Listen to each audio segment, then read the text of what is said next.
현재 시각 오전 9시 30일 토픽 함께하고 계십니다. 내가 폭탄을 가지고 있는데 한강다리를 폭파하겠습니다. 통화를 아예 생방으로 하자고 직접 생방송하기로 결정했습니다. 여보세요, 들리십니까? 바로 사람 하나만 불러주세요. 대통령이요. 시청자 여러분, 이 뉴스를 끝까지 지켜봐 주시기 바랍니다. 86마리의 썰매개들이 새 보금자리를 찾고 있습니다. 휘슬러 썰매개 회사는 지난 12일 성명을 통해 회사가 보유하고 있는 86마리의 썰매개들을 더 이상 유지하기 힘들다고 발표했습니다. 이 개들에게는 아픈 과거가 있습니다. 지난 휘슬러 동계올림픽 이후 썰매개들의 영도가 필요 없어지자 50마리가 넘는 썰매개들을 안락사시켰습니다. 지금의 86마리 썰매개들은 지난 2010년에 안락사당했던 개들이 낳은 강아지들이 대부분입니다. WSDC사가 살아남은 썰매개들을 입양해 지금까지 휘슬러에서 썰매개 사업을 해왔던 것입니다. 그러나 장기간의 경기 침체로 더 이상 썰매개 사업의 지속이 어려워지자 사업 중단을 결정하게 된 것입니다. WSDC의 수 에커슬레이 씨는 짧은 겨울 기간에만 썰매개 사업을 운영해 오다 보니 계속 적자가 쌓여갔다며 썰매개들을 보내는 것이 가슴 아프지만 이제 더 이상 사업을 계속할 수 없는 상황이라고 말했습니다. 그러나 썰매개들의 일반 분양에 대해 일부에서는 걱정의 목소리가 높습니다.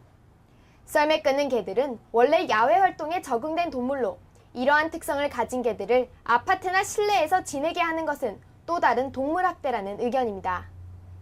BC주 전문 개썰매협회의 팀 테드 포드 씨는 WSDC 측이 일방적으로 사업 폐쇄를 결정한 것과 일반 분양 결정은 적절치 못한 처사라고 비난했습니다. 한국의 사교육 열풍 때문에 자녀 교육비가 일반 중산층의 생활에 큰 부담이 되어 사회적 문제가 되고 있는 것은 잘 알려진 사실입니다.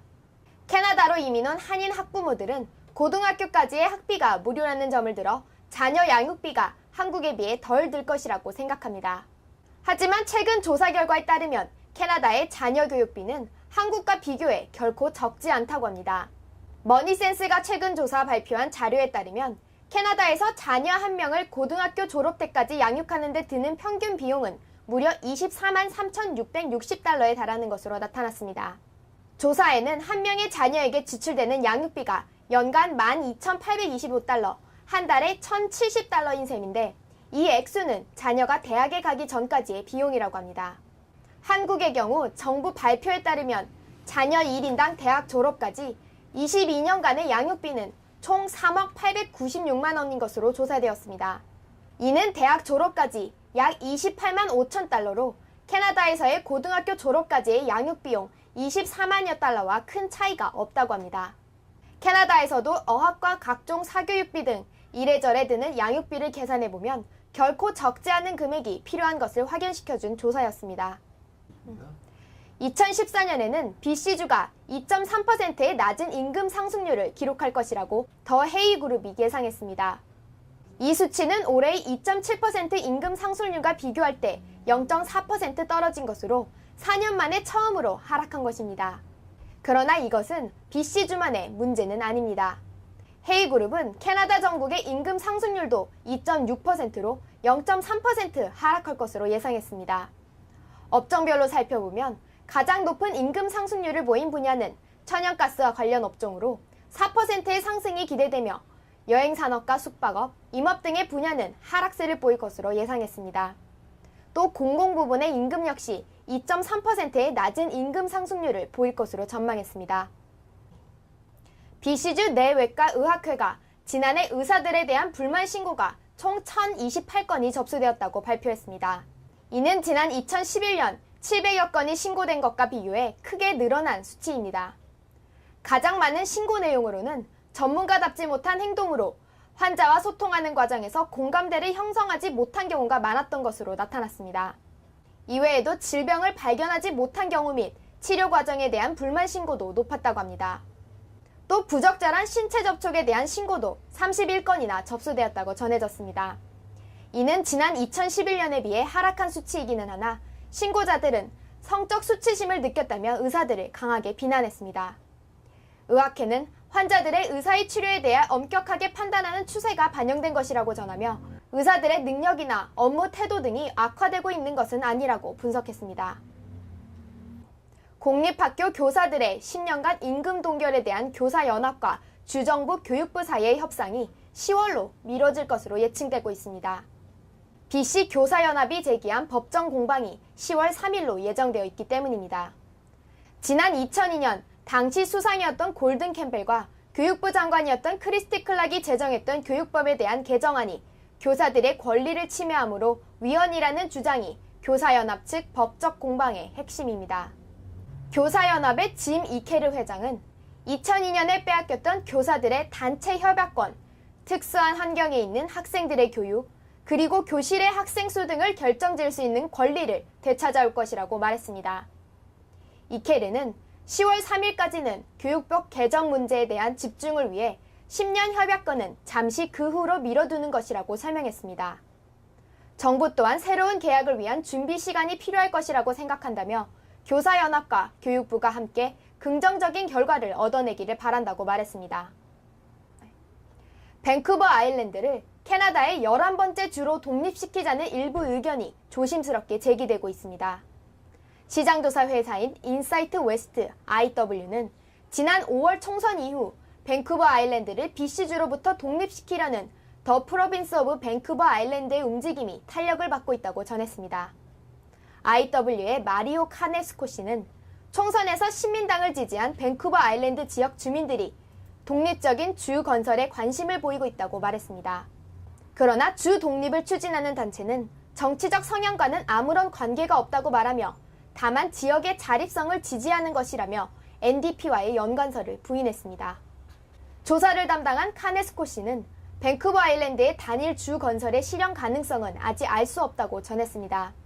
별개의 단일주 건설의 핵심은 지역사회가 독립할 수 있는 능력이 있는지가 관건이라고 합니다. 유럽의 일부 지역들이 문화적 차이를 이유로 자치정부를 세운 역사가 있으나 밴쿠버 아일랜드는 BC주 타 지역들과 큰 차이점을 가지고 있지 않다는 것이 일반적인 의견입니다. 밴쿠버 아일랜드의 인구는 총 76만 5천여 명으로 뉴 브런즈윅과 프린스 에드워드 아일랜드, 뉴폴랜드보다 많습니다. 또한 사회 인프라와 경제 여건도 세계주는 물론 북부의 세계 준주 지역보다 잘 갖춰져 있는 것으로 평가받고 있습니다. 올해 BC주의 도로에서 사망한 모터사이클 운전자가 무려 15명에 이른다고 BC 법무연구소가 발표했습니다. 연구소의 도로안전 담당자인 앨런 램시는 사망한 모터사이클 운전자의 수가 예년보다 크게 늘었다며 도로 위 모든 주행자들에게 주의를 당부했습니다. 램시는 교차로 부근에서 특히 많은 사고가 발생하고 있다고 전하며 핸드폰 등의 기기 사용도 사고에 악영향을 끼치고 있다고 말했습니다. 모터사이클 운전자들은 타 주행자들에 대한 혼란을 주지 않도록 주의해야 하며 자동차 운전자들은 모터사이클에 더 각별한 관심을 기울여야 한다고 말했습니다. 다운타운의 건축적인 한 아파트에서 지난 20일 아침에 화재가 발생, 그랜빌가 일부가 통제되었습니다. 그랜빌과 드레이크 스트리트 코너가 위치하고 있는 24층의 이 빌딩은 현재 시공 중으로 화재 진압에 어려움을 겪은 것으로 알려졌습니다.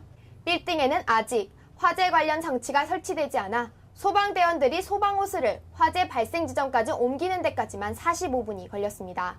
화재 피해는 건물 21층에 집중되었고 정확한 화재 원인은 현재 조사 중입니다. 아직 완공되지 않은 건물이라 건물 안에 사람이 없었기 때문에 인명피해는 발생하지 않았습니다. 화재가 발생하자 2차 피해를 막기 위해 주변 도로가 통제되어 인근 교통에 영향을 미쳤습니다.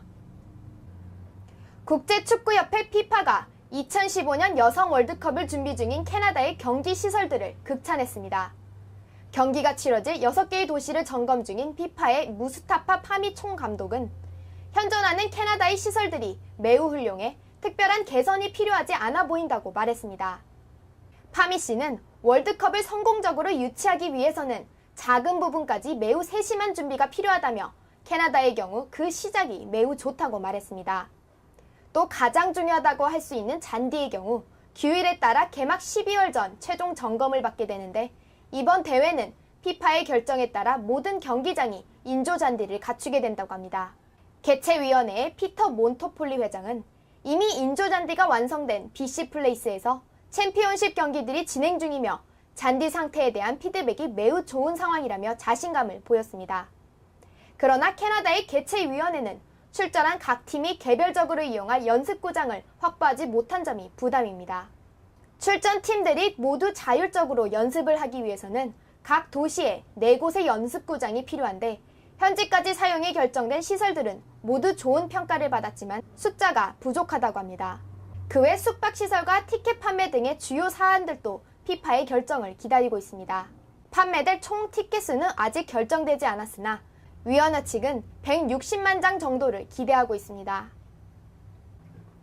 한 여론조사 회사가 상사와 페이스북 친구가 되는 것은 신중히 해야 한다는 발표를 했습니다. 이는 매니저 직급에 있는 사람들을 대상으로 실시한 여론조사 결과에 따른 것으로 답변자 중 과반수가 함께 일하는 동료들과 페이스북 친구가 되는 것이 불편하다고 답했다고 합니다.